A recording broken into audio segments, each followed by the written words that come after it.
Hey guys, what up? It is Sarfnic here. Welcome back to another episode of, you guessed it, Harth History. I guess it's somewhat officially sponsored by Harth now. Anyways, let's get into another beautiful episode. This is episode 6 about Harth Adventures Preseason. So, the new year had just begun, 2018, which was a long time ago. Trust me, I can have conversations with kids, and I have had conversations with kids who were born that year. What was next for Harth was just kind of unknown at this point.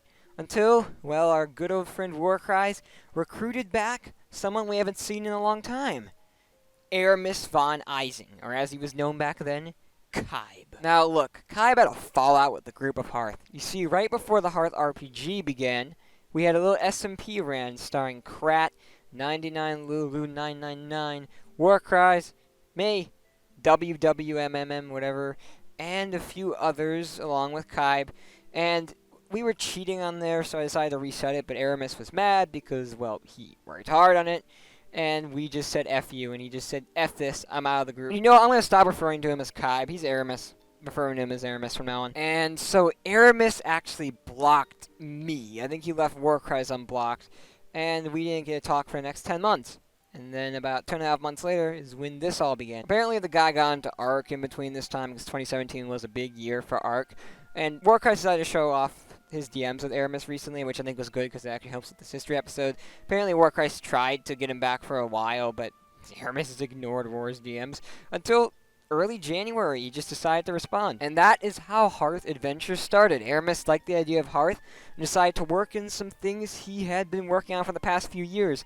Now, Aramus used to have this Minecraft realm called Wintercrown, and there were certain factions. There were the Avarians, the Mojang Guardians, the Netherosi, which he totally stole a bit of their area from Herobrine's mansion, or Herobrine's return, actually, like the Nether area. There were the Enderians. There were so many factions, and he basically decided to rework this into Harth, and this is the first actual Harth project that had Harth lore, because Aramus is the Harth lore man. So we decided to start the world. I remember logging in one day with Aramus on, and I got Camo, who's from GL, and Krat on my team, and we found a lovely swamp to start a new base. And I decided to name it after the swamp base from Season 1 of Harth SMP.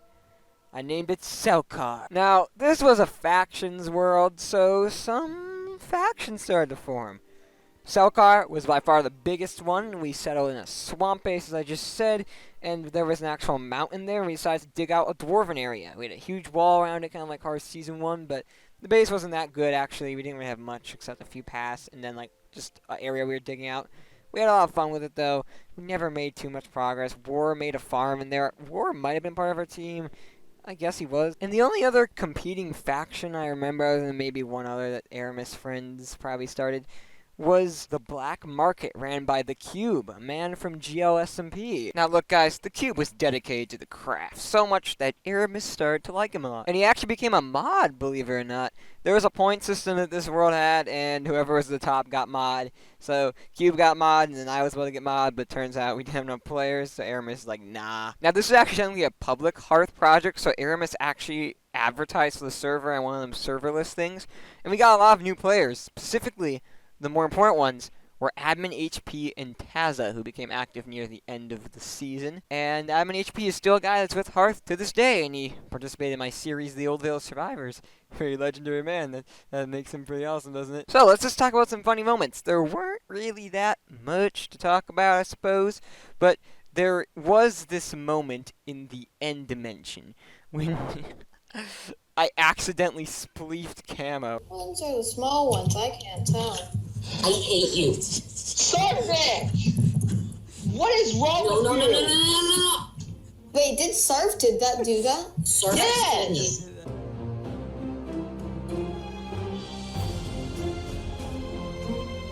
And it wasn't even illegal to do that, believe it or not. Aramus said you can do that. I mean, he was on my team, which means we couldn't physically PvP, but there was no laws against exploiting someone and killing them. And there's actually a second Harth channel, believe it or not. The main one is better. This one doesn't have any videos on it except this one Harth Adventures highlight when we killed the dragon. And we don't use it anymore because Harth eventually turned into Frostbite and was deleted, and then we revived Harth and we just switched to the other channel, which believe it or not is actually older because that's where you used to upload Hearth Season 1 stuff. So eventually, Harth Adventures ended to make way for Harth SMP Season 3. It ended like late January, by the way. Hello, Aramus von Eising, aka Chaibh, Chaibh, whatever you want to call yourself. You missed my other two monikers, Huron Guards and Thoris. There you go. There you go. Now we're getting the flow of it. What do you want, Sarf? So, I'm here to ask you a few questions I'm about... I'm sorry. What do you want, Zane from Ninjago? My profile picture is Zane, and it's going to be for all these episodes. So, anyways, I want to ask you about Harth Adventures, if you remember. Of course you do. Everyone's asking about Harth Adventures because it's been lingering in the background for forever, and those who follow the Harth lore get it, and those who don't have no idea that it exists. And we'll probably end up in the general chat somewhere asking what the celebrated adventurer rank you have is. Anyways, so what we're going to go in specifics is the preseason. Harth Adventures preseason, January 2018 to February 2018, I believe, were the dates. So, what inspired you to start Harth Adventures? So Harth Adventures concept actually started a very, very long time ago on a realm, when realms was a new thing that you may know. We have it indexed, Wintercrown Citadel. And the idea behind Wintercrown Citadel was that using exclusively command blocks, because obviously you can't run plugins on realms, I could create sort of small mod, add-ons, different playstyles and items and such for the base game, base survival. See, Wintercrown Citadel initially started out as a sort of quasi-SMP that I had worked some creative, shall we say, virtue into. The idea was that you could accumulate a certain score using a scoreboard and then exchange it for items that would not necessarily be upgrades, but rather side grades. So leather armor that was very protective, but was, say, very weak to a certain thing, or protected you from a potion effect, or gave you a speed increase, but would never be just as strong as diamond armor Prot 4 on it. That was the initial design. That's where I built some of the stuff that I carried over into Harth SMP Preseason. As you all already know, this was Aramus's initial resurgence to Harth. And it began as a lore-based installation very similar to Wintercrown Tribunal, or Wintercrown Citadel, whatever of the two names you'd like to call it. So in this fashion, it had a reputation system, 5 factions, being Harth, Aetherians, Enderians, Nethrosi, and the Mojang Guardians. The idea behind this was buttressed by a sort of 4-faction system initially. It wasn't 5 at first, it was actually 4. The 5th was actually created as a sort of quasi-default for people new to the lore in Harth SMP Season 1. If you remember, in Harth SMP Preseason, the 4 teams were the Aetheric Covenant, the Endarian Empire, or the Cult of Endaria as it was at the time, the Nethrosi Rebellion, and the Mojang Wardens. The Kingdom of Harth was not playable back then. Through these 5 factions, you can battle one another, and you can learn certain abilities. This, as you can already tell, it's heavily modded. Not actually modded, but via plugins. Plugins. Yes. And you can become much more powerful through abilities and so on through these factions. It was very lore-based, so a lot of lore-related stuff. That's not the point of this video. That very much summarizes it. But that was the sort of faction war that gets set up in the lore, and that is mostly where you'll see Harth SMP generally doesn't deal too much with those factions until Season 6. Because those factions don't emerge until after the events of Harth SMP Season 5. I quite liked it. It was rather well done. I liked the reputation system, contrary to what it seems you think. S3's execution on the S3 taking it is pointless, and that's what I didn't like. I see that you took a lot of influence from your Wintercrown gaming realm. Because I remember the Nethrosi, Enderians, Mojang I actually, all came it from was there. a fun fact, I ripped a piece out of the adventure map Herobrine's Return and repurposed it as one of their strongholds, modified it a bit to suit my means, but a lot of that architecture is in some level inspired by certain other builds. In 2015, Aramus here ran a Winter Crown gaming realm that was where he met Warcries on, actually, and I also assisted in building with it. And it explains a lot of the origins of the concepts for Harth Adventures, but it technically wasn't really Harth, so that's why it's not included as an actual episode or anything. But making a little mention of it here.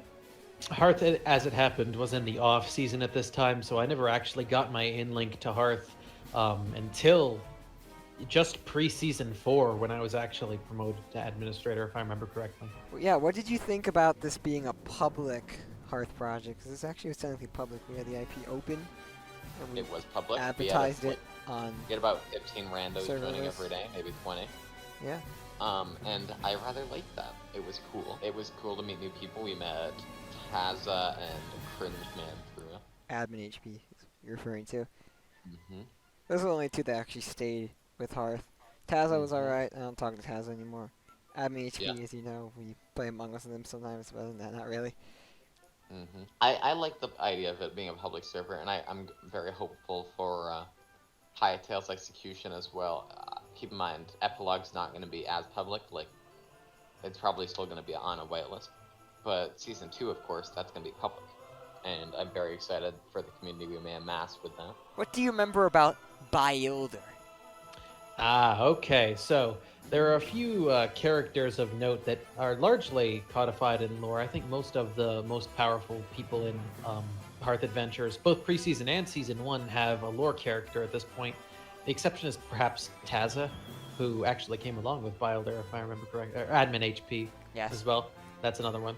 Bylder eventually rose to prominence in is most lauded for his actions in Harth Adventures Season 1, where he was a Mojang Warden. He chose that faction and absolutely blew almost everyone except for Warcries out of the water in terms of aggregate score, in terms of power level. He was the first person on the server to get his legendary weapon, one of only 4 to do so. The others being Warcries. I think you... No, I don't ever think you got your legendary weapon in Harth Adventures Season 1. I don't remember. Actually, yes, there were only 3. Balagar, or aka Dwayne, Bylder, and Warcries, I think, were the only 3. Do you remember the faction Selkar? Yes, so this is in the Hearth SMP Preseason, was the most powerful faction there and was aligned with the cult of Enderia. Later, this would be retroactively added. Turns out that the success of the faction of Selkar as a sort of Endarian colony on Hearth was actually due to Arclurthus. That was a project run by him through the shadows, and he would only later come to get credit for that. That was actually the first canon instance that we see Arclurthus in adult form. So just even to though clarify, it wasn't Arclurthus back then. For viewers, because I don't think we've talked about Arclurthus yet, he is my Hearth SMP Season 6 character. You'll see him in the future, wink wink. Yes, so it had a unique split faction-wise. I think you guys were almost entirely Cult of Enderia aligned. I think you had one member that was Aetheric Covenant, which at the time was Camo, I want to say? Perhaps. Camo later turned full Endarian anyway, so it didn't change much. But yeah, okay. So that's Selkar. They were the most powerful faction on the preseason. Didn't we have like a point system? You want to talk about that as well? Yes. So the idea for that came from making the generic Minecraft grind a little more rewarding, and I had to find out this what dates back to Winter Crown Citadel as well, actually, preseason, if you will. The idea was to make menial, normal Minecraft tasks that didn't always generate a ton of value, like killing creepers or just chopping a certain amount of wood, getting generic progress, give you a currency. And you could use this currency to exchange for craftable items, that sort of stuff, of the custom nature that Winter Crown Citadel was about. You could also use them as a way to join these certain factions. I referenced the Mojang Wardens and the Cult of Enderia, with which Selkar was aligned, for instance. These are two major factions that you required some of this score to get into. And based on which faction you joined, your method of increasing that score would also change. You'll notice that a similar, more generic version of this mechanic actually was used as recently as Harth SMP Season 3. This was the basis for the Elixir system. It's actually Warcries interpretation of my, I believe it was reputation system at the time. Correct. We will go into that next episode. Concluding thoughts on Harth Adventures. It was very good. It was a good starting point, the preseason and season 1 itself. It significant, or it propelled the lore into what it is today. What really began the lore. Yeah, that's what began. And in that fashion, I really respect it. It was a cool system. I like the battling idea. I wish there was more battling between each faction. Yeah, we were all I kind would of say peaceful. Mm-hmm.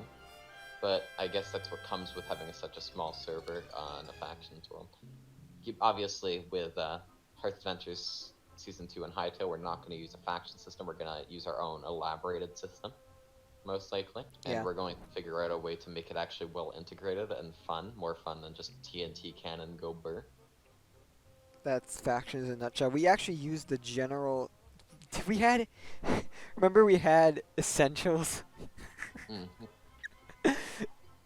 which I believe Warcries here had a grudge against because they have a command. I don't have a that grudge against. I hate that plugin. because they have a command or something that's. Oh, it break command blocks, so we didn't actually keep it. We only used before the server actually released. We had it for like a day, and then removed it. But we had the classic factions thing, which I always hated the classic faction Yeah, system because the I never claiming liked is it, weird. but we didn't have the time or willpower to actually work on doing or work on our own elaboration of it at the time. Yeah, I'd say it's the only Hearth heavily plugged in thing that we've done. Because obviously Hearth SMP Season 2 and 3 had some plugins, but they were nothing compared to this. So, yeah. Shortest Warcries interview. Closing thoughts, Synthoris, Aramus, So, Chaibh. Harth Adventures, I had heard about the Harth RPG and never, well, I was obviously not around for that because that was ages ago, which I believe you did your first history episode on the Harth RPG. Correct. I wanted to take that, make it a little bit more high fantasy, quasi MMO style, and just add my own little flair. It also helped me get into Python a little bit because I was using MC Edit. This is what I had to do with the realm. I had to download the world file, use MC Edit, and then re-upload the world file every time I wanted to make a change, weaving my servers like a fucking pilgrim over here. Just back and forth. But yeah, it gave me, this was the basis for the Hearth lore for a long time, because you have to understand, all events up to and including Hearth SMP Season 4 were retroactively written into Hearth lore. Hearth lore didn't exist before Season 4, and even during most of Season 4. It didn't exist, and Harth Adventures was a very good anchoring point for that. Very good creative outlet for me. Awesome. We had a fun time. Thank you, Mr. Deer with the Glock from Cringe Show. Thank you. Says Zane from Ninjago. Ninjago! Hope you guys enjoy those interviews. I meant to interview Cube. He's also known as Biolder, by the way, just to clear that up. But he just wasn't available, so couldn't interview Cube, so sorry. Anyways, I hope you guys enjoyed today's episode. It was short, I know, surprisingly short for Harth Adventures. I thought Harth Adventures would be pretty long, man, but it wasn't. I also thought Lork SMP would be somewhat long, but it technically wasn't either. I'll see you guys tomorrow for Harth SMP Season 3. It's meant to be a long one. Click on it. It's on your screen. Unless you're watching this on Monday, then it's not available yet.